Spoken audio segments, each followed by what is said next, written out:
اس دنیا میں جتنے بھی ملک ہیں نا، ان میں سب سے زیادہ طاقتور جو ملک ہے نا، پاور جس کے پاس زیادہ ہے، اسلحہ زیادہ ہے اور سیکیورٹی کے سسٹم بہترین ہے، تو وہ ملک دنیا کا سب سے سپر ہیرو مانا جاتا ہے۔ تو انسان کی جو بنیادی ضرورت ہے نا، وہ حفاظت ہے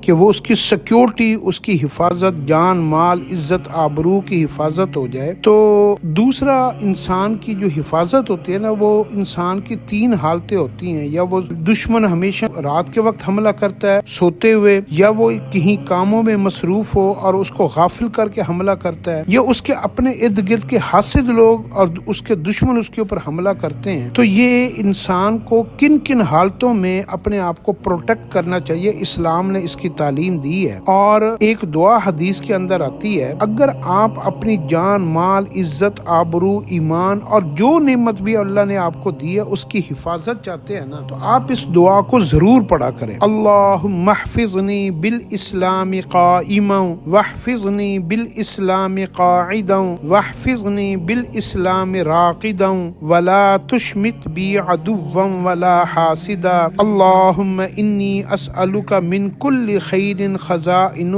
بیدک واعوذ بک من کل شر خزائنہ بیدک۔ اے اللہ، اسلام کے ذریعے سے میری حفاظت فرمائیے، جب میں کھڑا ہوں یا رکوع میں ہوں یا سجدے میں ہوں یا سویا ہوا ہوں، میں جس حال میں بھی ہوں، اسلام کی برکت سے میری حفاظت فرمائیے، اور جتنے بھی میرے حاسدین ہیں، میرے دشمن ہیں، میرے مخالف ہیں، ان کو کبھی بھی خوش ہونے کا موقع نہ دیجیے کہ مجھے کوئی تکلیف پہنچے اور وہ خوش ہو۔ اے اللہ، آپ کے خزانے میں جتنی بھی خیریں بھلائیں عزتیں برکتیں ہیں، میں ان سب کا آپ سے سوال کرتا ہوں، مجھے وہ عطا فرمائیے۔ اے اللہ، اور آپ کے خزانے میں جتنے بھی شرور و فتنے ہیں، فساد ہیں، ذلتیں ہیں، رسوائیاں ہیں، برائیاں ہیں، اے اللہ، میں ان سب سے آپ کی پناہ میں آتا ہوں، مجھے اپنی امان عطا فرمائیے۔ اے اللہ، میں کسی بھی آزمائش میں، مشکل میں، پریشانی میں، غم میں، مصیبت میں مبتلا نہ ہو جاؤں، میری تقدیر کو نیک بنائیے، مجھے نیک بخت سعادت مند خوش نصیب بنائیے، مجھے بدبخت بد نصیب نہ بنائیے۔ یہ دعا آپ مانگا کریں، انشاءاللہ آپ کو بڑا فائدہ ہوگا۔